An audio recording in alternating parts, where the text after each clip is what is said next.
काय कुठेच थांबतच नव्हतं. महादेव जानकर साहेब आलेत समोर वर, त्यांना वंदन करून मी भाषणाची सुरुवात करतो.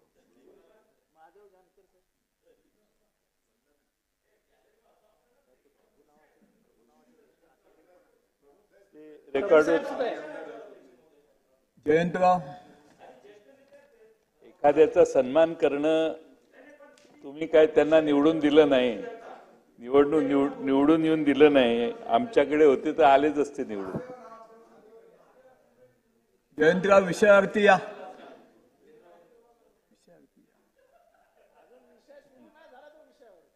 मी उद्या बोलू का? आपली सारखी गाठ व्हायला लागली, गाठभेट व्हायला लागली म्हणून म्हटलं. अध्यक्ष महाशय, आपल्या राज्याचे उपमुख्यमंत्री आणि अर्थमंत्री यांनी अर्थसंकल्प सादर केला, त्याच्यावर बोलण्यासाठी मी या ठिकाणी उभा आहे. दादांनी भाषणाची सुरुवातच जगद्गुरु संत तुकाराम महाराजांच्या ओळीने केली आणि दादांच्या मुखात तुकोबा आले म्हणजे लोकसभेचा परिणाम झालेला दिसतोय असं माझा सारख्या कार्यकर्त्याला वाटतं.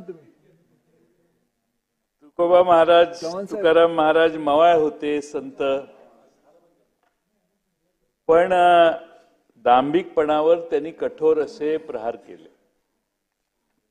आणि म्हणून माझ्याही भाषणाची सुरुवात तुकाराम महाराजांच्या एका ओळीने करतो. तुकाराम महाराज म्हणतात की घासावा शब्द, तासावा शब्द, तोलावा शब्द बोलण्यापूर्वी, बोलावे मोजके, नेमके खमंग खमके, ठेवावे भान देश काळ पात्राचे, बोलावे बरे, बोलावे खरे, कोणाच्याही मनावर पडू नयेत चरे, कोणाचेही वर्म व्यंग आणि बिंग, जात पात धर्म काढूच नये, जेबेवरी ताबा सर्व सुखदाता, पाणी वाणी नाणी नासू नयेत. अध्यक्ष महोदय, पाणी नाणी वाणी, त्यातला नाणी म्हणजे पैसे, आणि या सगळ्या गोष्टी नाचू नयेत, वाया घालवू नयेत, ही अध्यक्ष महोदय तुकोबा महाराजांच्या या ओळीतून दिलेला संदेश आहे. अध्यक्ष महोदय, राज्यात पाणी वाया चाललेलं आहे. वाणीबद्दल तर सध्या काही बोलायलाच नको. मगाशी माननीय मुख्यमंत्र्यांचं भाषण आपण ऐकलेलंच आहे, त्यामुळे वाणीबद्दल मी आणि अलीकडं वाणीबद्दल बोलणं जास्त शहाणपणाचं नाही. पण अध्यक्ष महोदय, या अर्थसंकल्पात नाणी कशी वाया घालवली हे अध्यक्ष महोदय मी आपल्याला यापुढे सांगणार आहे. दादांनी अध्यक्ष महोदय सुरुवातीलाच सांगितलं की निर्मल वारीसाठी 36 कोटी रुपयाचा निधी दिलाय.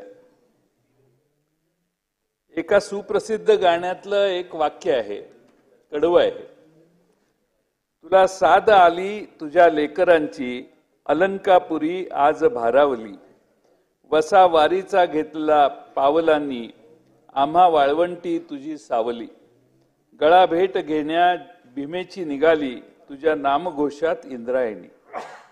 अध्यक्ष महोदय, वारी म्हणजे काय तर इंद्रायणी आणि भीमा नदीची गळाभेट, इतकं या दोन नद्यांचं वारीमध्ये महत्व आहे.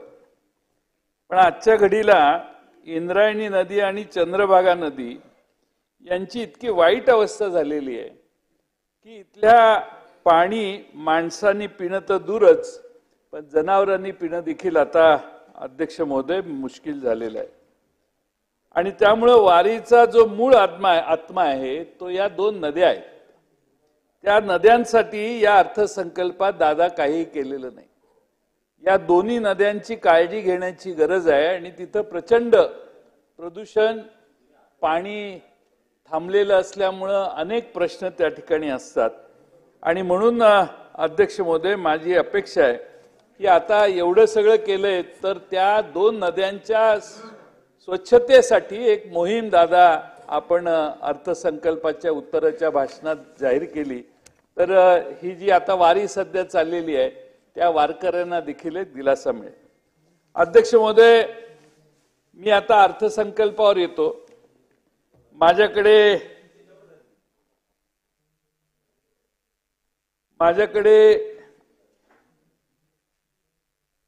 आशिष शेलारना काहीतरी हे ओळखीचं वाटत असेल,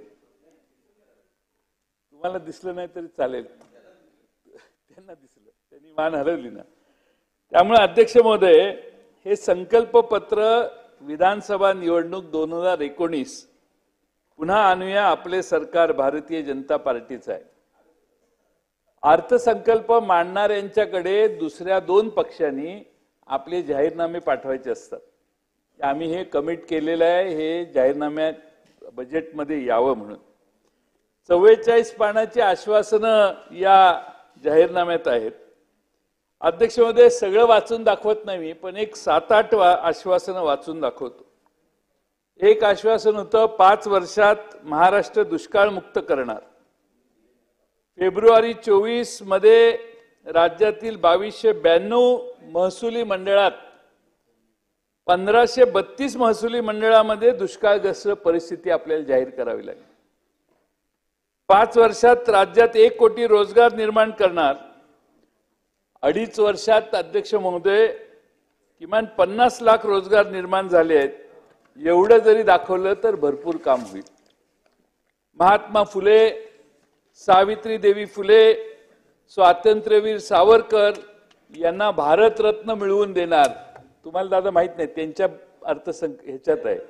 आपण एकत्रित होतो त्यावेळी त्यांचं जे काय ते जाहीरनामा होता, मिळवून देणार एकत्रित। त्यामुळे कुणाकुणाला दिले ते भारतरत्न, पण आमच्या महाराष्ट्रातल्या महात्मा फुलेंना देता आलं नाही, सावित्रीदेवी फुलेंना देता आलं नाही, स्वातंत्र्यवीर सावरकरांना देता आलं नाही।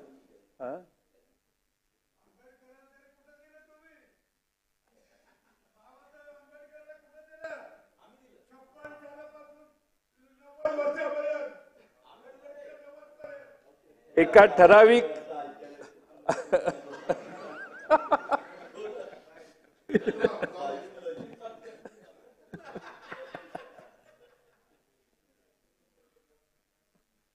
प्रत्येक विभागात टेक्नॉलॉजी पार्क सुरू करू म्हणून घोषणा, काही नाही झालं। नागपूर मुंबई बुलेट ट्रेन करणार सांगितलं, इकडे दुसरी बुलेट ट्रेन यायला लागली, पण इकडची बुलेट ट्रेन आपली सुरू नाही।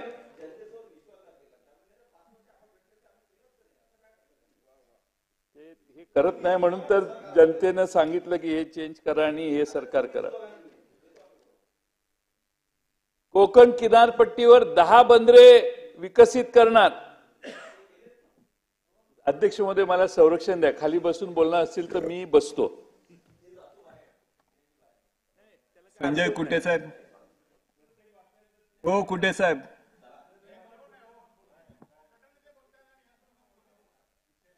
नाही हो सन्माननीय कुटे साहेब, तुम्ही नवीन आमदार नाही आहेत ना। अशा पद्धतीने तुम्ही हाऊसमध्ये अशा पद्धतीने आपण वागू नका, मेहरबानी करा। जयंतराव आवाड साहेब, हो आवाड साहेब, तुमचे ते जुने दोस्त, एखाद दोनदा टोकणं ठीक आहे, पण प्रत्येक वाक्याला टोकायला लागलं तर कसं होणार? आणि तुमचाच जाहीरनामा वाचतोय,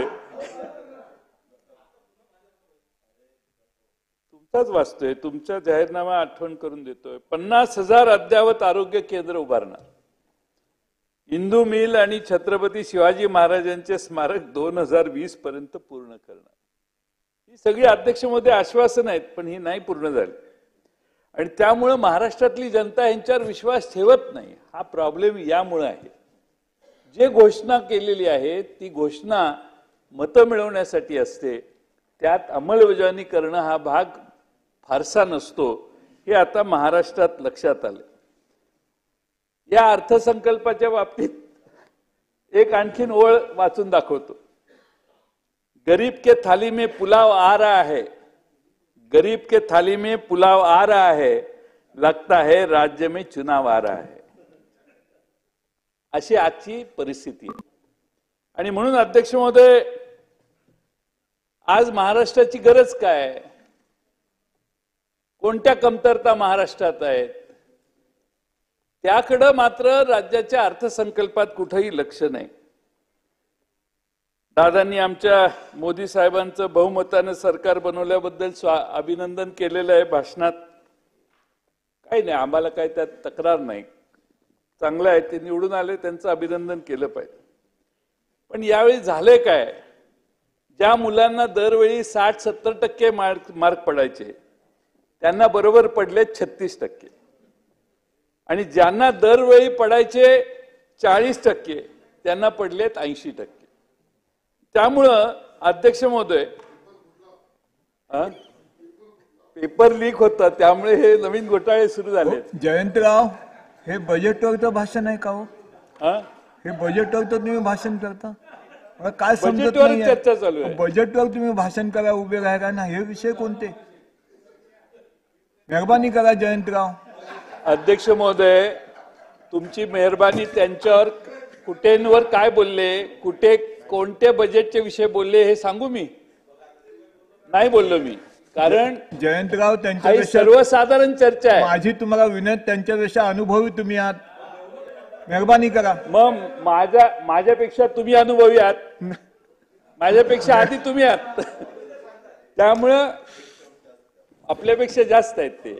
आमच्या आधी तुम्ही आलेला आहात आणि सर्वांचा अनुभव घेऊन तिथं बसलेला आहात, मी त्या दिवशी सांगितलं. त्यामुळे तुम्ही शांतच बसायचं. सर्वसाधारण चर्चा आहे ही, विषयाची चर्चा नाही. आणि अध्यक्ष महोदय, त्यामुळं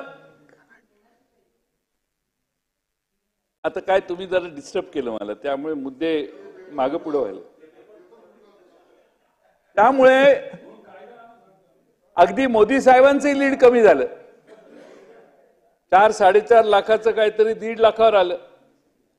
मी थोडीशी आकडेवारी काढली तर भारतात आतापर्यंत निवडून आल्यावर पंतप्रधान झालेले जे पंतप्रधान आहेत त्याच्यामध्ये जे लीड सगळ्यांचं होतं, त्याच्यात त्यांचं लीड पूर्वी चांगलं होतं, पण यावेळी कमी झालं. आणि त्यामुळे अध्यक्ष महोदय, आमच्या दादांनी बऱ्याच मुद्द्यांना स्पर्श केलाय. त्यांनी महिला धोरण 94 साली राज्याचं महिला धोरण जाहीर केले असं त्यांनी सांगितलं. मी थोडीशी सुधारणा करतो की आदरणीय शरद पवार साहेब मुख्यमंत्री असताना त्यांच्या नेतृत्वात, त्यांच्या पुढाकाराने राज्याचे पहिले महिला धोरण जाहीर करण्यात आले. पवार साहेबांनी 50% वाटा महिलांना संपत्तीत द्यायचं, घरावर महिलांचंही नाव असलं पाहिजे, अशा अनेक समाज सुधारणा करण्याचा त्यांच्या कार्यकाळात अतिशय जोरदार प्रयत्न केला. आज अजितदादांनी लाडकी बहीण योजना ही नवी योजना जाहीर केलेली आहे. आणि शेवटी त्या योजनेची अंमलबजावणी कशी होणार, काय होणार हे आता अनुभवाने कळेलच. तुम्हीच सांगितलं, गर्दी फार उसळलेली आहे. आणि त्यामुळं त्या सगळ्या बहिणींना योग्य वाटा संपत्तीतला हा मिळाला पाहिजे. महाराष्ट्राच्या अर्थसंकल्पातला 50% वाटा आपल्या भगिनींचा त्यांच्यावर अधिकार आहे. थोडंसं दिलं तर काही बिघडत नाही, दिलंच पाहिजे. त्यामुळं आमच्या महाराष्ट्रातल्या भगिनींचा जसा घरावर 50% वाटा आहे, जशा प्रॉपर्टीवर, अगदी वारसा हक्क लावताना देखील बहिणीचं एनओसी नाही आलं तर तिला तेवढा हक्क जातो. त्यामुळे तसं या बजेटमध्ये बहिणींचा अधिकार आहेच आमच्या. आणि याच्यातल्या 50% बहिणींना त्यांचा वाटा देण्याची काळजी आपण सगळ्यांनी घेतली पाहिजे. मागच्या काळात अध्यक्ष महोदय, शिवराज सिंग चौहान यांनी लाडली बहीण योजना राबवली. त्या भागात, तिकडे त्या राज्यात बरीच लोकप्रिय झाली. पण शिवराज सिंग चौहानांना परत मुख्यमंत्री होता आलं नाही. एकनाथ शिंदेना हे माहिती आहे की नाही मला माहित नाही. पुन्हा ते ही योजनेनं त्यांच्यावर काय गंडांतर आहे हे त्यांच्या लक्षात आलेलं नाही. म्हणून त्यांनी नाही योजना मांडली. त्यांनी मांडायला लावली दादांना. पण अध्यक्ष महोदय, एक उज्ज्वला नावाची योजना वाजत गाजत केंद्र सरकारने आणलेली, बॅनर लावलेले, गॅसचे कनेक्शन सगळ्यांना दिले, सगळ्या देशभर महिलांचे फोटो, आम्हाला उज्ज्वला गॅसने हा फायदा झाला वगैरे वगैरे वगैरे. अध्यक्ष महोदय, उज्ज्वला गॅस सगळ्यांच्याकडे पोचल्यावर 400 रुपयाचा गॅस 1200 रुपये नेला आणि 1200 रुपयाचे 800 रुपये केलं. कारण परिणाम एवढा होतो, 500 रुपयाची घोषणा होती, सगळी सिलेंडर 500 रुपयाला द्यायची घोषणा करतील दादा असं आम्हाला वाटलेलं, पण दादानी फक्त 3च सिलेंडर माफ केली. आमचं सरकार आल्यावर आम्ही ह्या सिलेंडरची महाराष्ट्रात रक्कम 500 रुपये करू, 500 रुपयाच्या वर 1 रुपया घेणार नाही. त्यावेळी दादाच अर्थमंत्री होते.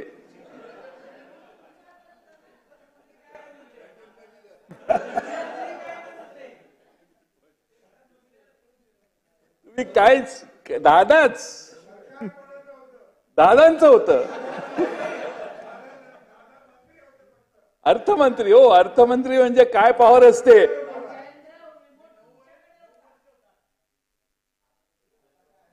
त्यामुळे अध्यक्ष महोदय, गॅस सिलेंडरचे दर 1200 रुपयापर्यंत गेले. मी मगाशी सांगितलं, आता 3 सिलेंडर मोफत देण्याची घोषणा केलेली आहे. त्याची पण डीबीटी द्वारे अनुदान आपल्या बँक खात्यात ट्रान्सफर करणार असं मी ऐकलं. हे अनुदान कायमचं चालू राहिलं पाहिजे. पण 2-3 महिन्यानंतर आम्ही जनतेच्या समोर जाणार आहे. आम्ही पुन्हा पुन्हा सांगतोय की महाराष्ट्रातल्या गॅस सिलेंडरची रक्कम 500 रुपयाच्या वर आम्ही जाऊन देणार नाही. 2 सिलेंडर माफ, 3 सिलेंडर माफ, या योजनेत तर मग 50% सिलेंडर माफ असा त्याचा अर्थ होतो. आणि त्यामुळं आमची घोषणा आम्ही जाहीरनाम्यात केलेली आहे. काँग्रेस पक्षाने, राष्ट्रवादी काँग्रेस, शरदचंद्र पवार पक्षाने, शिवसेनेने 500 रुपये गॅस, उबाटाने 500 रुपये गॅस ही योजना आणलेली होती. आणि आमचं सरकार ज्यावेळी येईल त्यावेळी नक्की आम्ही 500 रुपये गॅस ही योजना नक्की राबवू. अध्यक्ष महोदय, मुलींना शिक्षणात शुल्क आणि परीक्षा शुल्कामध्ये 100% प्रतिपूर्ती. माझी सरकारला एक सूचना आहे की मुलीने ऍडमिशन घेतली की तिच्याकडून, कारण एवढ्या फी असतात की अमकी फी, तमकी फी, काय काय फी असतात. त्यामुळे मुलींना जर मोफत शिक्षण देण्याचं आपलं स्वप्न जर असेल तर कोणतीही फी मुलीने फक्त आपलं नाव, आधार कार्ड सबमिट करावं आणि 1ही रुपया तिच्याकडून घेऊ नये. नाहीतर या खाजगी शिक्षण संस्था एवढ्या वेगळ्या प्रकारच्या फिया मुलींच्याकडून घेतात की त्याचा परिणाम देखील महिलांच्यावर होतो. मागे एक शिक्षणाचा हक्क अधिनियम 6 ते 15 वयोगटातील विद्यार्थ्यांना शिक्षण मोफत देण्याची तरतूद होती. त्यामध्ये गरीब मुलांना 25% आरक्षण आहे. त्यांची फी देण्याची व्यवस्था आपण सरकार करणार आहे. पण दादा, गेली अनेक वर्ष ती फी दिलेली नाही, थकलेली आहे. ज्या इंजिनिअरिंग कॉलेजला आपण योजना आणली आणि सबसिडाईज म्हणजे 50% काही सेक्शनना आपण सबसिडी दिली, काहींना 100% अनुदान, 100% फी माफ केली, त्यांचे देखील इंजिनिअरिंग कॉलेजचे, मेडिकल कॉलेजचे पैसे अजून सरकार देणं आहे. आपण एक आढावा छोटासा घ्या आणि आपल्या लक्षात येईल की असे कोट्यावधी रुपये हे दिले जात नाहीत आणि त्यामुळे इंजिनिअरिंग कॉलेज बंद पडतात. सिंहगड इन्स्टिट्यूट जे आहे पुण्याला, त्याच्या बाकीचे काही इश्यू आहेत माहीत नाही, पण राज्य सरकारकडून येणं त्यांचं शेकडो कोटीचं आहे. राज्य सरकारने ते दिलं नाही म्हणून ती इन्स्टिट्यूट डबघाईला आली. ही आजची परिस्थिती आहे. डबघाईला म्हणणं योग्य नाही, पण आज संकटात आहे आर्थिकदृष्ट्या. अध्यक्ष महोदय, खरं म्हणजे महिलांच्या बद्दल आपल्याला जास्त प्रेम, आदर निर्माण झालेला दिसतोय. मंत्रिमंडळात आमच्या आदिती तटकरे शिवाय एकही मंत्रिमंडळात महिला नाही. 28 जणांचं मंत्रिमंडळ आहे आणि आमच्या त्या दोघी भगिनी तिथं बसलेल्या आहेत.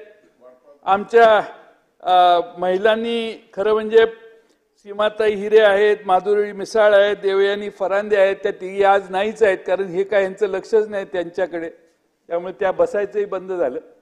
त्यामुळं या भगिनींना मंत्रिमंडळात स्थानच नाही. आता 2 महिने राहिले. आता काय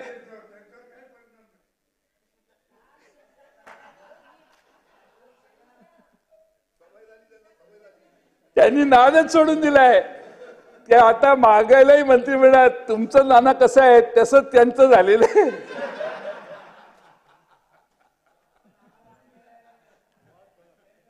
मंत्रिमंडळाची वाढ होईल.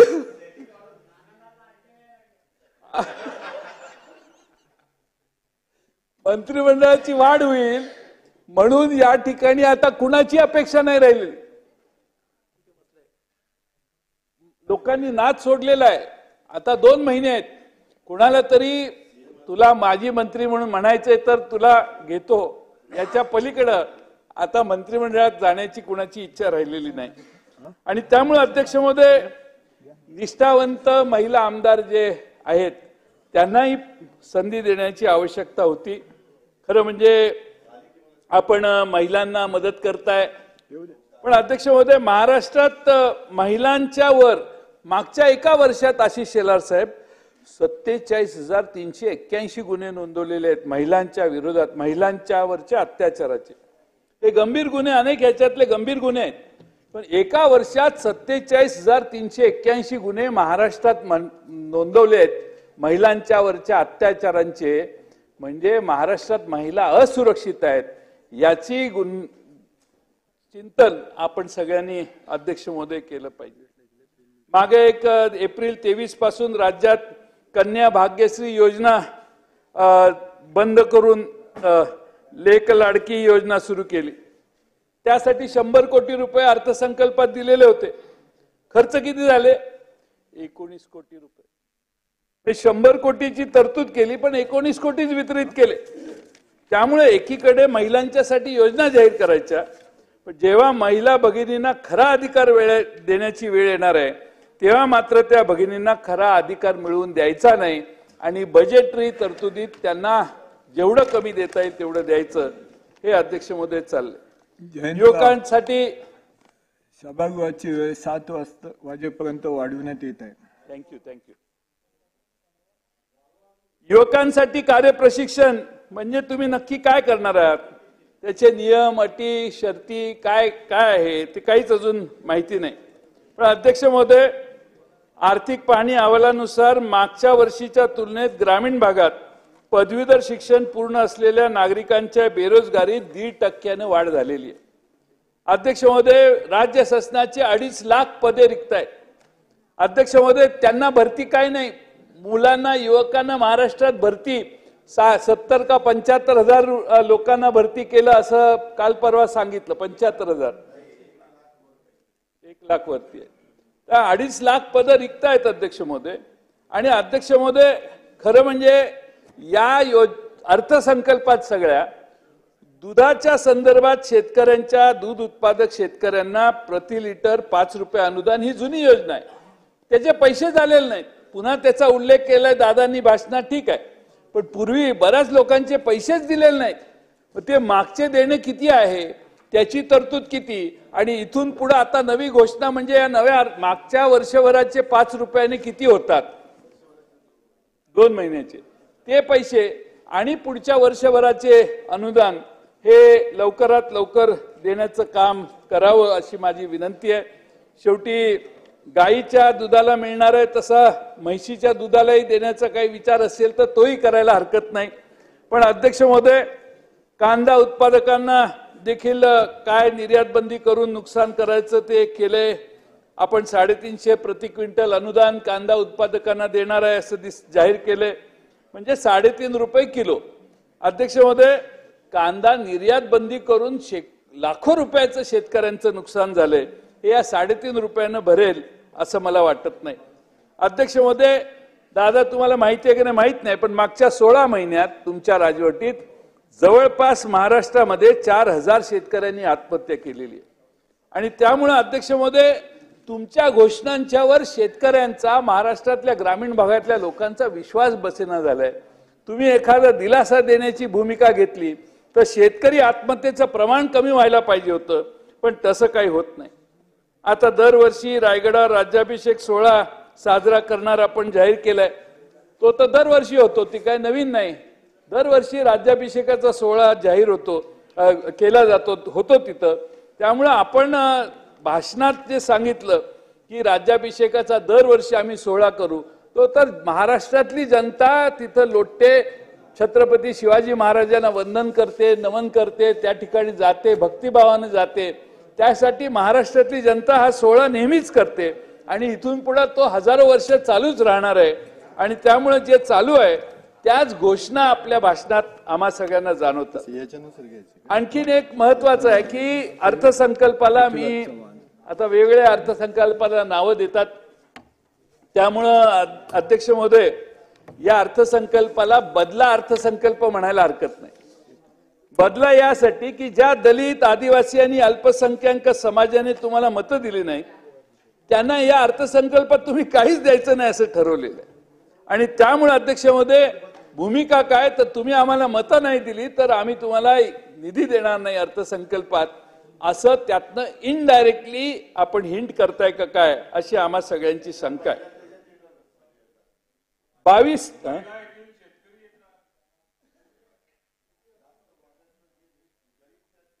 22-23 मध्ये आदिवासी विकास विभागात तुम्ही जेवढा खर्च करायला पाहिजे होता, सामाजिक न्याय विभागात जेवढा खर्च करायला पाहिजे होता त्याच्यापेक्षा 14-14.5% कपात आदिवासी विभागात आणि 10.5% विषय सामाजिक न्याय विभागात कपात झाली आहे, खर्च कमी केलेला आहे. त्यामुळं दादा ह्या महाराष्ट्रात आजपर्यंत मला आठवतं की अर्थसंकल्पात पूर्वी प्लॅन नॉन प्लॅन असायचं. प्लॅन मध्ये 11% आणि 9% हे पैसे दिल्याशिवाय सभागृहात अंगावर यायची लोक. त्यामुळं ती प्रोव्हिजन कधी डायल्यूट कधी करण्यात आलेली नाही. पण अध्यक्ष महोदय आज हे सरकार आदिवासी विभागातले पैसे कमी करतंय, सामाजिक न्याय विभागाचे पैसे कमी करतंय आणि त्यामुळं त्यांच्यावर राग काढू नका अशी आमची तुम्हाला विनंती आहे. आणि त्यामुळं माझी आपल्या सगळ्यांना एवढीच विनंती आहे की आपण शेवटी सर्व धर्म, सर्व समाज यांना बरोबर घेऊन जात असतो. अलीकडच्या काळामध्ये खरं म्हणजे आपण आपल्या सर्वसाधारण अर्थसंकल्पामध्ये या मुंबईसाठी काही विशेष घोषणा नाही, पुण्यासाठी काही घोषणा नाही, नाशिकसाठी काही घोषणा नाही, औरंगाबादसाठी घोषणा नाही, संभाजीनगरासाठी घोषणा नाही, नागपूरसाठी घोषणा नाही, मुख्यमंत्र्यांच्या स्वतःच्या ठाणे शहरासाठी पण नाही. म्हणजे या अर्थसंकल्पात नक्की नेमकं महाराष्ट्राच्या विकासासाठी हे सगळे मुद्दे जे आहेत ते दुर्लक्षित करण्यात आले. देवेंद्रजींनी मागचा अर्थसंकल्प सादर केला होता त्यावेळी अध्यक्ष महोदय अमृत काळातील अर्थसंकल्प आहे असं ते म्हटले. अध्यक्ष महोदय 2023 साली त्यांनी ते जाहीर केलं. आता या अमृत काळाचं नक्की काय झालं हे आज दादांच्या अर्थसंकल्पात कळायला पाहिजे होतं. अध्यक्ष महोदय या परामर्श काहीतरी उल्लेख थोडा तरी पाहिजे होता. आणि अध्यक्ष महोदय देवेंद्रजींनी पंचामृत सुद्धा याच अर्थसंकल्पात दिलेलं होतं. त्या पंचामृताचं काय झालं त्याचा थोडा बहुत तरी उल्लेख पाहायला पाहिजे होता. कारण शेवटी आपण मागच्या वर्षी काय म्हटलो ते पुढच्या वर्षी विसरून नवा अर्थसंकल्प मांडणं हे तसं इनडायरेक्टली म्हणजे थोडं जास्त म्हणतोय पण अनैतिक आहे. मागं हे केलं, आता त्याचा हा रिझल्ट आला आणि आता आम्ही पुढे हे करणार आहे. ही कंटिन्युटी मला मागच्या आणि या अर्थसंकल्पात अध्यक्ष महोदय दिसत नाही. देवेंद्रजी 2013 साली आमदार होते त्यावेळी त्यांनी सांगितलेलं की दरवर्षी मागील बजेटमध्ये घोषणांचं काय झालं याचा अभ्यास करावा, त्याची एक स्वतंत्र पुस्तिका काढावी. तशीच पुस्तिका आताही आपण काढावी अशी दादा माझी आपल्याला सूचना आहे. म्हणजे अमृतकाळ, पंचामृत याच्यावर जास्त लाईट पडेल, प्रकाश फेकला जाईल. आणि अध्यक्ष महोदय एकंदरीतच मगाशी काहीतरी उद्योगाबद्दल श्वेतपत्रिका म्हटली तसं मला असं वाटतं की महाराष्ट्राची आर्थिक परिस्थिती काय आहे, आपण काय बोजा घेतोय, किती कर्ज आहे, कर्ज 7 लाख काहीतरी असेल, तर त्या सगळ्याचे एक छोटीशी श्वेतपत्रिका काढायला वेळ मिळाला. आता वेळ कमी आहे, पण अधिवेशन झाल्यानंतर श्वेतपत्रिका काढा आणि श्वेतपत्रिका काढून महाराष्ट्राला त्याची माहिती द्या, अशी आमची विनंती आहे. आता मागच्या वर्षी मोदी आवास योजनेचा प्रारंभ केला राज्य सरकारने. तुम्ही 3 लाख घरकुल देणार अशी घोषणा केली. प्रत्यक्षात मी माहिती काढली तर घरं किती, 3 लाखाच्या जागी 11,375 घरं बांधून झाली. 19-20 मध्ये आपल्यावर 4,51,000 कोटी कर्ज होतं. आता ते 23-24 मध्ये 7,82,000 कोटीवर गेले. अध्यक्ष महोदय, प्रत्येक महाराष्ट्रातल्या नागरिकाच्या डोक्यावर किती कर्ज आहे आता? हे 7,82,000 धरलं तर 82,941 रुपयाचं कर्ज आहे. म्हणजे 2022-23च्या तुलनेत या दरडोई कर्जात तब्बल 12,500 रुपयाची वाढ झालेली. हे महाराष्ट्राचं कर्ज. पण अध्यक्ष महोदय, केंद्र सरकारने आपल्यावर 210 लाख कोटी रुपयाचं कर्ज काढले.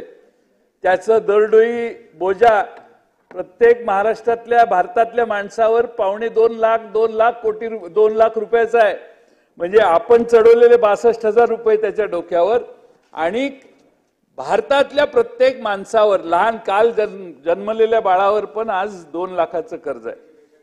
आणि त्यामुळे अध्यक्ष महोदय, मी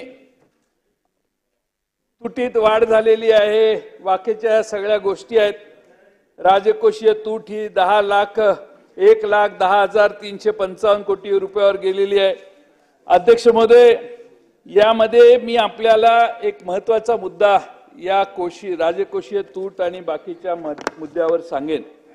अध्यक्ष महोदय, आपली महसुली तूट जी आहे ती 22-23ला 1936 कोटी रुपयाची होती. आणि अध्यक्ष महोदय, आता महसुली तूट आपली 20,000 कोटी रुपयाची झालेली. आणि जी कर्ज आणि इतर दायित्व बॉरोइंग्स जे आहेत ती 22-23चा अर्थसंकल्प दादांनी मांडला त्यावेळी 54,000 कोटी रुपयाची होती. त्याच्यात 67,000 कोटी रुपयाची वाढ झाली. आणि आम्ही 23-24चे सुधारित अंदाज 1,11,000 कोटी रुपयापर्यंत पोहोचलो. म्हणजे 120% वाढ आम्ही केली कर्जात. म्हणजे सरकार आपण बॉरोइंग करूनच चालवतोय की काय? आपण कर्ज काढून सरकार चालवतोय असा त्याचा इनडायरेक्टली अर्थ आहे. तुमची टक्केवारी बरी आहे ते ठीक आहे, पण तुम्ही एवढे मोठं बॉरोइंग एकेका वर्षाला करताय. म्हणजे कर्ज आणि इतर दायित्व 23-24चा सुधारित अंदाज 1,11,000 कोटी आणि या वर्षी 95,000 कोटी होता तो 1,11,000 कोटी झाला. आता 99,000 कोटी झालाय. म्हणजे 1,20,000 कोटी पर्यंत हा बॉरोइंग जाईल अशी मला खात्री आहे. आणि त्यामुळे अध्यक्ष महोदय, फिस्कल डिफिसिटी आता राजकोषीय तुटी वाढलेली आहे. आणि अध्यक्ष महोदय, एक महत्वाचं आहे, दादा तुम्ही तुमच्या सचिव आलेत का माहित नाही, तुमचे वित्त सचिव आलेत का इकडं, पण अध्यक्ष महोदय त्यांना माहिती विचारा. बजेटरी सरप्लस, आता बजेटरी सरप्लस हे -11,299 कोटी दाखवलेले. कुठल्या हेड खाली दाखवलं?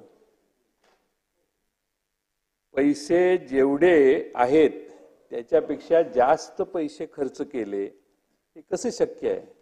जेवढे तुमच्याकडे पैसे आहेत त्यापेक्षा जास्त तुमचे खर्च झालाय असं या आकड्यावरून दिसतंय. तुम्ही 11,299 कोटी रुपये, हे आपल्याला काय प्रिंटिंग मशिनरी नाही आहे, आपल्याकडे नोटा प्रिंट करायची व्यवस्था नाही आहे. आणि त्यामुळं आजपर्यंत हे -11,299 हे झाले. हे एस्टिमेट कमिटी सभागृहाचं काय काम चाललंय मला हेच कळत नाही. अलीकडं एस्टिमेट कमिटी एस्टॅब्लिश झाली आहे का? एस्टिमेट कमिटीने हे मायनस बजेटरी सरप्लसच्या ठिकाणी मायनस आकडे यायला लागलेत, याच्यावर एक्सप्लेनेशन विचारलं का? एस्टिमेट कमिटीचा चेअरमन कोण आहे, त्यांनी काय याच्यावर काही अभ्यास केलाय का? याच्या बाबतीत थोडा अध्यक्ष महोदय काही ना, नाही तर मग प्रिव्हिलेज मोशन आणायला लागेल अशी परिस्थिती आहे अध्यक्ष महोदय. त्यामुळे एस्टिमेट कमिटीने याच्यात काम केलं पाहिजे. माझ्यासारख्याला वाटतं की हे हायेस्ट ऑर्डरची इनकॉम्पिटन्स आहे हा. आणि त्यामुळे अध्यक्ष महोदय इतके आपण आता समजा BMC आहे, तिथं ते हे आहेत प्रशासक नेमले आपण, तिथं लोकनियुक्त बॉडी नाही. इथल्यासारखंच तिकडेही मोठं बजेट आहे, तो एकटाच मालक आहे, तोच बजेट सादर करतो, तोच पैसे खर्च करतो मुंबई महानगरपालिकेचे. जोपर्यंत मुंबई महानगरपालिकेत बॉडी नेमत नाही, इलेक्शन घेत नाही आपण, तोपर्यंत सभागृहात इथं आपण लोकनियुक्त आहोत, इथं तरी मांडा. अकाउंटेबिलिटीच नाही आहे सिस्टीमला आपल्या. त्यानंच त्या आयुक्ताने काही हजार कोटी रुपयाचा बजेट मांडायचं आणि त्यांनीच खर्च करत बसायचं, आणि मग नगरविकास खातं ज्याच्याकडे असेल त्याच्या फोनवर बाकीच्या सगळ्या इन्स्ट्रक्शन तिथं करायच्या. त्यांनी तिकडे काय कार्यक्रम करायचा हा वेगळाच आहे, तो विषयावर बोलणं म्हणजे अजून एक तासभर होईल. त्यामुळे अध्यक्ष महोदय, आपण थोडंसं सगळं संविधान गुंडाळून आपण कामकाज करतोय का? आणि दादा हे अतिशय गंभीर आहे, आणि मला कदाचित माझं नॉलेज कमी असेल तर मला माहित नाही, पण बजेटरी सरप्लस मध्ये 11,299 कोटी मायनस दाखवले. हे कुठल्या हेडखाली दाखवले, कुठे प्रोव्हिजन केली आहे? आपण त्याची माहिती घेऊन आम्हाला उत्तर द्या. कदाचित माझं ज्ञान या बाबतीत कमी असेल. पण अध्यक्ष महोदय, आपण अत्यंत काही वेळा हे आकडे जर बघितले, आणि जी खैरात चालू आहे ती, मी आता मध्ये काहीतरी बजेट मांडल्यावर बाहेर जाऊन प्रसार माध्यमांना सांगितलं की फटणे लगी चद्दर बाटणे लगी खैरात. त्याचं इतकं मनाला लागलं की मुख्यमंत्री तेच घेऊन बसले. उद्देश असा होता की या महाराष्ट्रात आपल्याला जनाधार कमी झाल्यावर आपण पाहिजे तशी आश्वासनं आता लोकांना देत सुटलोय, आणि राहिली किती तर 2 महिने, नंतर आचारसंहिताच आहे. त्यामुळे महाराष्ट्रातली जनता याच्यात जरा जबाबदारीनं, म्हणजे काय आहे की एखाद्या घरात पैसे असतात, सगळेच पैसे घराच्या सजावटीसाठी खर्च केले तर घर पुढे कसं चालणार, असा प्रकार आहे. आता मुंबईला नरिमन पॉइंटवरून आपण घरी जाताना त्या खांबाला लाईटी लावल्यात, रंगीबेरंगी लाईटी लावल्यात. म्हणजे वेस्ट ऑफ मनी आहे. झालं G20 होऊन गेलं ते G20. आपले मोदी साहेब G7 ला गेलेले, निमंत्रण नव्हतं त्यांना तरी गेलेले, काय हरकत नाही. म्हणजे निमंत्रण असेलच पण G7 मध्ये ते नव्हते. तसं बोलवलेलं होतं. आता त्या तिथल्या पंतप्रधानांनी बोलवलेलं, पण G7चा आपण भाग नव्हतो. पण अध्यक्ष महोदय, माझा मुद्दा काय आहे की आता लाईटी रंगीबेरंगी G20 होऊन गेलं. राणाजी, आता हे इतकी लाईट आपल्याकडे नाही आहे. आपल्याकडं वीज महामंडळाची परिस्थिती बघितली तर 84,000 कोटी रुपये थकबाकी आहे आपली वीज महामंडळाची. 84,000 कोटी रुपयाची थकबाकी आहे, आणि महाराष्ट्रात मुंबईत दिवे इतके आपण विनाकारण वेस्ट ऑफ एनर्जी करतोय. याचं अध्यक्ष महोदय भान ठेवण्याची गरज आहे. आणि त्यामुळे अध्यक्ष महोदय, मी एवढंच म्हणेन की लबाडा घरचा आवतन जेवल्याशिवाय काही खरं नाही, अशी एक म्हण आहे. घोषणा भरपूर आहेत, पण जोपर्यंत आमच्या सुनील शेळकेपर्यंत ते पोचत नाही तोपर्यंत सुनील शेळकेला त्याच्यावर विश्वास वाटणार नाही. म्हणजे महाराष्ट्रातल्या जनतेला म्हणतोय, तुमचं नाव घेतलंय. पण अध्यक्ष महोदय, माझी आपल्याला विनंती आहे की आपली दुसरी परिस्थिती काय आहे. 11 जिल्ह्याचं दरडोई उत्पन्न देशाच्या दरडोई उत्पन्नापेक्षा कमी आहे महाराष्ट्रातल्या.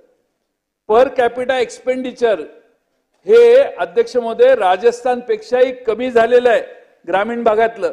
हे मी नाही सांगत, मोदी साहेबांच्या भारत सरकारचे आकडे आहेत. त्यामुळे राजस्थानपेक्षाही तुम्ही ग्रामीण भागात पैसे खर्च कमी करताय. तुमचं लक्ष फक्त मुंबईसाठी असेल तर मुंबईलाही काही मिळत नाही, आणि ग्रामीण भागातला खर्च राजस्थानपेक्षा आपला खाली गेलाय. म्हणजे याचा विचार करा की आपण काय कशा पद्धतीचं राज्य चालवतोय. आता मध्ये त्या अर्थमंत्री निर्मला सीतारामन म्हटल्या ताई की माझ्याकडे पैसे नसल्यामुळे मी लोकसभेची निवडणूक लढवणार नाही. आता अर्थमंत्र्यांकडेच जर पैसे नसतील तर सामान्य नागरिकांच्याकडे इतक्या महागाईत पैसे कुठून? अर्थमंत्र्यांनी खरं म्हणजे निवडणूक लढवली नाही. मला हे कळलं नाही खरं म्हणजे त्यांनी जर एकनाथ शिंदे साहेबांच्या पक्षाकडे उमेदवारी मागितली असती तर पैसे नाहीत हा विषय त्यांच्यासाठी गौण झाला असता. त्या आपोआप काळजी घेण्यात आली असती. त्यामुळे त्यांनी निर्मला सीतारामनना आता नंतर कळायला लागलं की कसं कसं पैशाचा महापूर महाराष्ट्रात आला आणि त्यामुळे त्या आता म्हणायला लागलेल्या आहेत की अरे मैं एकनाथ शिंदे अच्छा था, वो तो बहुत मजबूती से पीछे हमारे सपोर्ट में रहते थे. तर त्यामुळे आता आज इतका प्रचंड पैशाचा पूर महाराष्ट्रात लोकसभेच्या निवडणुकीत आपण सगळ्यांनी बघितलाय. अध्यक्ष महोदय, आर्थिक विकासाचा दर कमी झाला, त्याच्यात वेळ घालवून मी तुमचा वेळ घेत नाही, पण आपण पर कॅपिटा इन्कम जी 6व्या स्थानावर आलोय असं ते झालं. अध्यक्ष महोदय, वस्तुस्थिती काय आहे? वस्तुस्थिती ही आहे की आपण गुजरातच्या नेहमी वर असायचो. देवेंद्र फडणवीस साहेब जेव्हा मुख्यमंत्री झाले त्याच्या दुसऱ्या 1 वर्ष मध्ये गेलं आणि 3ऱ्या वर्षी गुजरात आपल्या राज्याच्या पुढे गेले. हे मी नाही सांगत, केंद्र सरकारची आकडेवारी सांगते. आणि त्यामुळे अध्यक्ष महोदय, या वर्षी तर पहिल्या 8त मागच्या वर्षी गुजरात नव्हतं, आपण 6व्यावरच होतो. पण या वर्षी काय झालं तर गुजरात एकदम 8च्या मागनं येऊन 5व्या स्थानावर आलं. त्यामुळे अध्यक्ष महोदय, गुजरात इतक्या वेगानं पुढे जायला लागलेलं आहे. आणि त्यांची आणि आपली जी दरडोई पर कॅपिटा इन्कमची तुलना आहे ही जर बघितली तर अध्यक्ष महोदय, गुजरात 1916-17 सालापर्यंत आपण त्यांच्या पुढे होतो. पण त्यानंतर जी पिछेहाट महाराष्ट्राची झाली ती खरी आमची सगळ्यांची खर्च आहे. आणि या 10 वर्षात 7.5 वर्ष डबल इंजिनचं हे सरकार महाराष्ट्रात आहे. आणि त्यामुळे अध्यक्ष महोदय, आपण या निमित्तानं आपल्या बरोबरची राज्य, आपल्या मागची राज्य पुढे जातात ही आमची खंत आहे. आणि त्यामुळे याच्यात अध्यक्ष महोदय, सरकारने याच्यात लक्ष घेतलं पाहिजे, दिलं पाहिजे. असेट क्रिएशन झालं पाहिजे. आपण नेहमी म्हणतो भांडवली खर्च झाला पाहिजे, एम्प्लॉयमेंट क्रिएशन जनरेशन व्हायला पाहिजे. पण अध्यक्ष महोदय, आता इकडे काय आहे, टक्केवारी जनरेशन चालू आहे, कमिशन जनरेशन चालू आहे. अध्यक्ष महोदय, या ठिकाणी असेट जनरेशनचा, असेट क्रिएशनचा प्रॉब्लेम इश्यू नाही, एम्प्लॉयमेंट जनरेशनचा इश्यू नाही. आता तर इलेक्ट्रॉल बॉन्ड पण सरकारने सुप्रीम कोर्टाने रद्द केलेत. त्यामुळे काही अडचण झाली असेल, नाही असं नाही. अध्यक्ष महोदय, राज्यपालांच्या अभिभाषणात 424 रोजगार मेळाव्यातून 25,000 तरुणांना रोजगार मिळाला म्हणून राज्यपालांनी भाषणात सांगितलं होतं. अध्यक्ष महोदय, सरासरी काढली तर या एका मेळाव्यातून 59 तरुणांना रोजगार मिळाला. आणि मेळाव्याला खर्च किती? 6 ते 7 कोटी रुपये. एक अजून उपक्रम आहे, शासन आपल्या दारी. किती दादा पैशाची उधळण. तुमचा स्वभाव नाही असे वायफळ खर्च होऊन द्यायचा, पण आता काय, तुमचं काही चालत नाही, हा प्रॉब्लेम आहे. ह्या दोघांच्या पुढे आपल्याला काही बोलता येत नाही. त्यामुळे इतकी पैशाची उधळपट्टी, 7-7, 8-8 कोटी. आणि सगळ्या जिल्ह्यातली बस भरून सगळे गोरगरीब आणायचे, अधिकारी आणायचे, त्या अंगणवाडीच्या सेविकांना तुमचा त्रास एवढा, त्या बचत गटातल्या ग्रुपना, महिलांना कंपल्सरी बसलंच पाहिजे बसमध्ये त्यांनी. आणि सगळे गोळा करायचे आणि जिल्ह्यातल्या एका ठिकाणी बोलवायचे. 7-8 कोटी रुपये खर्च.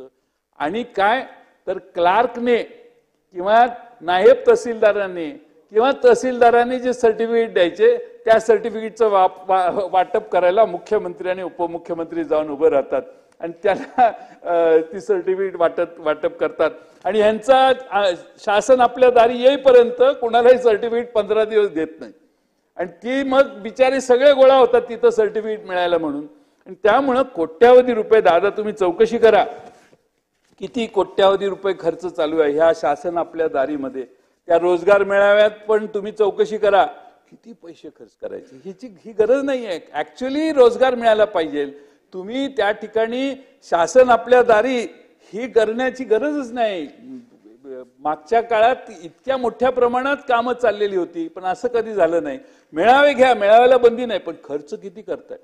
सगळ्या जिल्ह्याला एका ठिकाणी ओढून आणायचं आणि त्या ठिकाणी कार्यक्रम करायचे. आणि म्हणून सरकारची प्रतिमा इव्हेंट जीवी सरकार आहे का काय असं व्हायला लागलंय. अध्यक्ष महोदय, 1 ट्रिलियन डॉलर इकॉनॉमी करायचे. कधी होईल, काय होईल, किती वेगाने दादा आपला प्रगती चालू आहे. 7.5% विकासाचा वेग आहे. तर 1 ट्रिलियन डॉलर इकॉनॉमी करायला किती वर्ष आपल्याला लागतील. 7.5% दराने वाढलो तर 17% दराने वाढलो तर कदाचित 27-28 साली आपण गाठू, पण आपण वाढतोयच मुळात 7.5%. तर सारखं 1 ट्रिलियन कशाला? बरं, $1 ट्रिलियन झाल्यावर त्याचा फायदा कुणाला होणार आहे? कुठल्या तरी अंबानी किंवा अडाणी सारख्या मोठ्या उद्योगपतीला होणार आहे का महाराष्ट्रातल्या गोरगरिबांना होणार आहे? हेही स्पष्ट व्हायला पाहिजे. आणि म्हणून अध्यक्ष महोदय, या ठिकाणी मी आपल्याला सांगतो, आता मगाशी एक आपल्या मुख्यमंत्र्यांनी सांगितलं की उद्योग बाहेर गेला म्हणून. आता त्यांनी सांगितलं की तो उद्योग बाहेर गेलेलाच नाही. मी माझ्याकडे प्रूफ आहे, त्याच्याशिवाय मी बोललो नाही.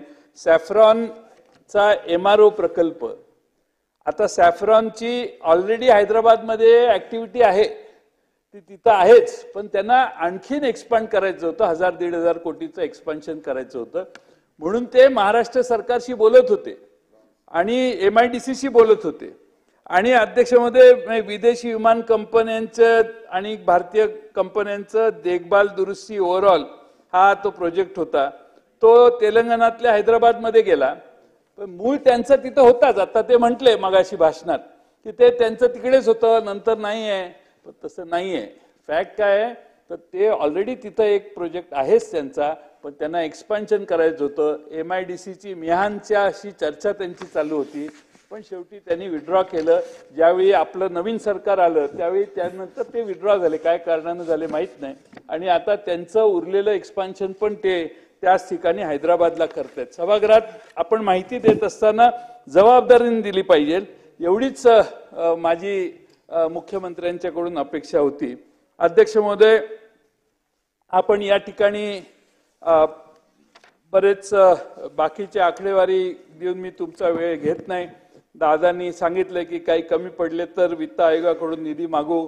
वित्त आयोग तर पर्सेंटेजने देतो आणि महाराष्ट्राला फार कमी पैसे मिळतात. सेंट्रल किटीमधून आपल्याला कमी पैसे मिळतात आणि UPला वगैरे फार मोठ्या प्रमाणात पैसे जातात, हे आपल्या सगळ्यांना माहिती आहे. GST काउन्सिलमध्ये दादा 28% टू व्हीलर रेट गेलेला आहे. तर 28% टू व्हीलरचा रेट आमच्या जाहीरनाम्यात सांगितलेलं, जर दिल्लीत आमचं सरकार आलं तर ही 28%ची रेट आम्ही कमी करू. आता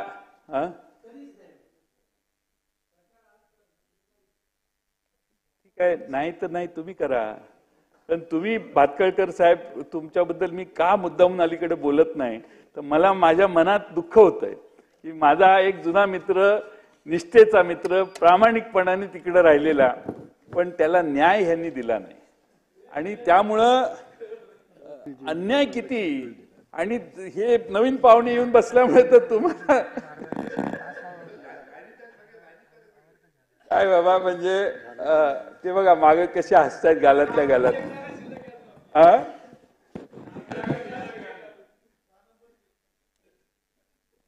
माझ्या शिफारशीने त्यांना घ्या. पण अध्यक्ष महोदय, आपण शिक्षणावर खर्च करतो. मी थोडं संपत आले माझं. शिक्षणावर खर्च करतो. PM श्री स्कूल साठी आपण 13,95,00,000 राखून ठेवले, चांगली गोष्ट आहे. पण प्राथमिक शिक्षणाची अवस्था काय आहे? ड्रॉपआउटचा रेट आता पूर्वी 1.5% होता, आता तो 5.6% गेला ड्रॉपआउटचा रेट. आणि जिल्हा परिषदेची अवस्था तर एवढी शिक्षणाची वाईट झालेली आहे. असरचा एक रिपोर्ट काल परवा आलेला आहे. अध्यक्ष महोदय, काय चित्र आहे महाराष्ट्राचं याचा दादा तुम्ही अभ्यास करा आणि त्या शिक्षण विभागाला जरा बोलवून जरा दमात घ्या तुमच्या स्टाईलने. काय झालंय की दरवर्षी वाचन आणि गणिताच्या बाबतीत प्रगती न होता अधोगतीच पाहायला मिळते. 5वीच्या मुलांना दुसरीचं पुस्तक वाचायला दिलं, दुसरीचं. नामटे साहेब, 5वीच्या मुलांना दुसरीचं वाचायला दिलं तर 55% पोरांनाच वाचता आलं. आणि 8वीच्या मुलांना दुसरीचं पुस्तक दिलं तर फक्त 76% मुलांनी वाचन केलं. म्हणजे दुसरीचं पुस्तक 8वीत गेल्यावरही वाचता येत नाही, 5वीतही गेल्यावर वाचता येत नाही. अशी 25% किंवा 50% मुलं जर वर्गात असतील तर मग जिल्हा परिषदेच्या शाळांची परिस्थिती काय याचा जरा आढावा राज्य सरकारने घ्यावा अशी माझी विनंती आहे. प्राथमिक शिक्षकांचा कॉम्प्युटर नाहीत, बाकीचे काय. आता हे एक शाळा PM श्री स्कूल, राष्ट्रीय PM श्री स्कूल आता केंद्र सरकारच्या योजना राबवण्यापेक्षा दादा आपल्याला महाराष्ट्रात काय गरजेचं आहे, जे महत्वाचं आहे ते आपण महाराष्ट्रात राबवू.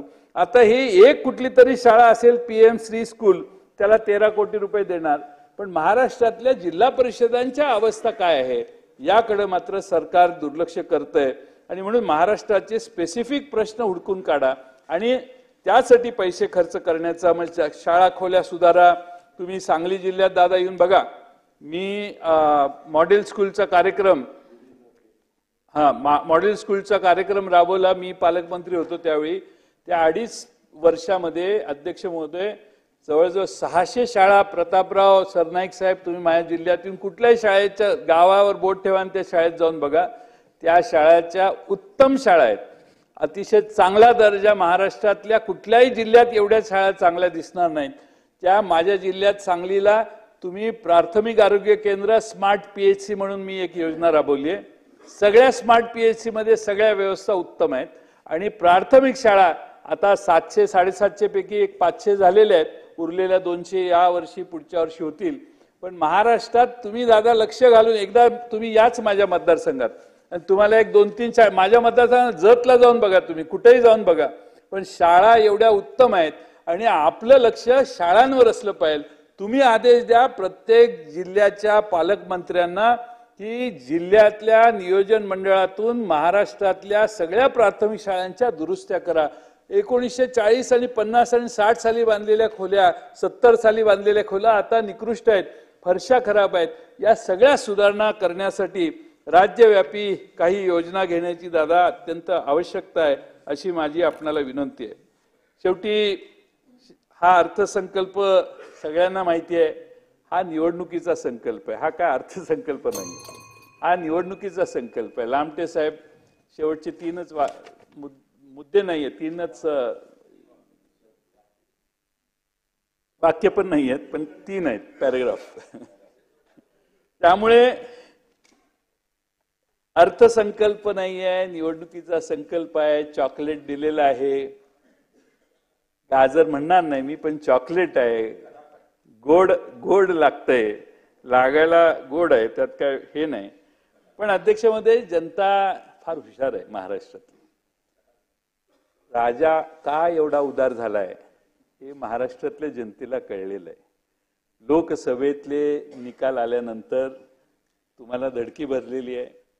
त्यामुळे तुम्हाला आम्ही जर चंद्र आणा म्हणून सांगितलं तर चंद्र पण आणून तुम्ही महाराष्ट्रात आणून द्याल, एवढी तुमची आता इच्छा झालेली आहे. सत्ता टिकवण्यासाठी अर्थकारण हे रुळावरच राहिलं पाहिजे. सत्तेत अर्थकारणाचा बळी देऊन सत्ता टिकवण्याचा प्रयत्न हा महाराष्ट्राच्या फारसा दीर्घकालीन हिताचा राहणार नाही. आणि म्हणून प्लाटोने सांगितलेलं आहे की नेता कोणाला निवडावे तर जो इमानदार आहे त्याला, आणि त्याच्या सोबतच ज्याला वास्तवाची चांगली समज आहे त्याला. अध्यक्ष महोदय, दुसऱ्यांच्या बद्दल मी बोलत नाही, पण तुम्हाला दादा वास्तवाची चांगली जाणीव आहे, तुमच्या वास्तवाबद्दल मला बरंच ज्ञान आहे. त्यामुळं वास्तवाचं भान ठेवून हा अर्थसंकल्प तुम्ही मांडणं आवश्यक होतं आणि वास्तवाची जाण न ठेवता हा अर्थसंकल्प मांडलाय आणि त्यामुळं त्याच्यावर महाराष्ट्रातली जनता योग्य तो निर्णय घेईल असं मला वाटतंय. अध्यक्ष महोदय, या ठिकाणी ILS लॉ कॉलेजचे विद्यार्थी मला भेटले पुण्याच्या. ते 100% अनुदानित लॉ कॉलेज आहे. त्या लॉ कॉलेजला 100 वर्ष जुनं लॉ कॉलेज आहे. 150 एकर जागा आहे त्यांची. 3 विद्यार्थी सरन्यायाधीश त्या कॉलेजमधनं झाल्यात. स्वर्गीय न्यायमूर्ती PB गजेंद्र गडकर, न्यायमूर्ती YV चंद्रचूड आणि न्यायमूर्ती ES व्यंकटरमैया. चंद्रचूड साहेब तर आमच्या घरी आलेले आहेत, मी त्यांना जेवणही वाढलेलं आहे. त्यामुळे किती टॉल व्यक्ती होते मी फार जवळून बघितलेलं आहे. हे 3 विद्यार्थी राज्याचे मुख्यमंत्री राहिले आहेत. कोण? तर यशवंतराव चव्हाण साहेब, विलासराव देशमुख साहेब आणि सुशील कुमार शिंदे साहेब हे त्या कॉलेजचे विद्यार्थी आहेत. आता कॉलेजने, मॅनेजमेंटने कॉलेजचे रूपांतर सेल्फ फायनान्स युनिव्हर्सिटीमध्ये करण्याचा प्रस्ताव शासनाला दिला. आणि दादा तुम्ही पालकमंत्री असताना पुण्याचे 26 जून 23 ला, त्यावेळी तुम्ही नव्हता, 22ला तिकडे म्हणजे 23ला त्यांना शासनाने इरादा पत्र पण दिलेलं आहे आणि महाविद्यालयाचे रूपांतर आता सेल्फ फायनान्स युनिव्हर्सिटीमध्ये झालेलं आहे. आता गोरगरिबांची मुलं कुठे जाणार? आता 70, 80, 90 हजार रुपये फी होणार. गोरगरिबांना ती ग्रांटेबल असणारं कॉलेज आपण तिकडं रूपांतरित केलं, त्यामुळे विधीचं शिक्षण मिळतं स्वस्तात, ते आता महाग होणार आणि आरक्षण देखील त्या कॉलेजमधली आता संपुष्टात येणार. त्यामुळे सदर महाविद्यालयाचं रूपांतर स्वयं अर्थसहाय्यित विद्यापीठात करण्यात येऊ नये यासंबंधी मुंबई उच्च न्यायालयात देखील संस्था चालकांमार्फत याचिका दाखल करण्यात आलेली आहे. माझी शासनाला विनंती आहे की त्या केसमध्ये शासनाच्या महाअधिवक्त्यांनी शासनाची बाजू मांडण्यास सांगावं आणि ह्या ऐतिहासिक महाविद्यालयाचे स्वयं अर्थसहाय्यित विद्यापीठ होण्यापासून थांबवावं. आणि त्यामुळं आपण अध्यक्ष महोदय सेल्फ फायनान्स युनिव्हर्सिटीमध्येही हा जरा दुरुस्त्या कराव्यात, असे जे अडथळे आहेत ते एवढी विनंती करतो. विंदा करंदीकरांचं एक कविता आहे ती आपल्या सर्वांच्या समोर सादर करतो. शब्दात भाव नाही ना वेद अनुभवाचा, शब्दात भाव नाही ना वेद अनुभवाचा, रचना सुरेख झाली उपयोग काय त्याचा. व्याहीच पत्रिकेचा घालीत घोळ बसले, व्याहीच पत्रिकेचा घालीत घोळ बसले, नवरी पळून गेली उपयोग काय त्याचा. जमली महान सेना शस्त्रे सुसज्ज झाली, जमली महान सेना शस्त्रे सुसज्ज झाली, नेता कचकावून निघाला उपयोग काय त्याचा. आता त्याच्यात त्यांचं कवितेत हे नाही पण एक ऍडिशन कडवं. पैशाच्या खिरापती झाल्या घोषणा अनेक झाल्या, पैशाच्या खिरापती झाल्या घोषणा अनेक केल्या, जनता निघून गेली उपयोग काय याचा. अध्यक्ष महोदय, किती घोषणा केल्या तरी जनता यांच्यापासून दूर गेलेली आहे. आणि शेवटी आरक्षणाच्या संदर्भात मुख्यमंत्री बोललेले होते. या सगळ्या अर्थसंकल्पाचा बेस काय आहे तर आपल्याला काय बोलायचे आणि निघून जायचे, आपल्याला काय बोलायचे आणि निघून जायचे, हाच भाव संपूर्ण अर्थसंकल्पात दिसून येतोय. आणि म्हणून या अर्थसंकल्पाला विरोध करून मी माझे भाषण संपवतो. धन्यवाद.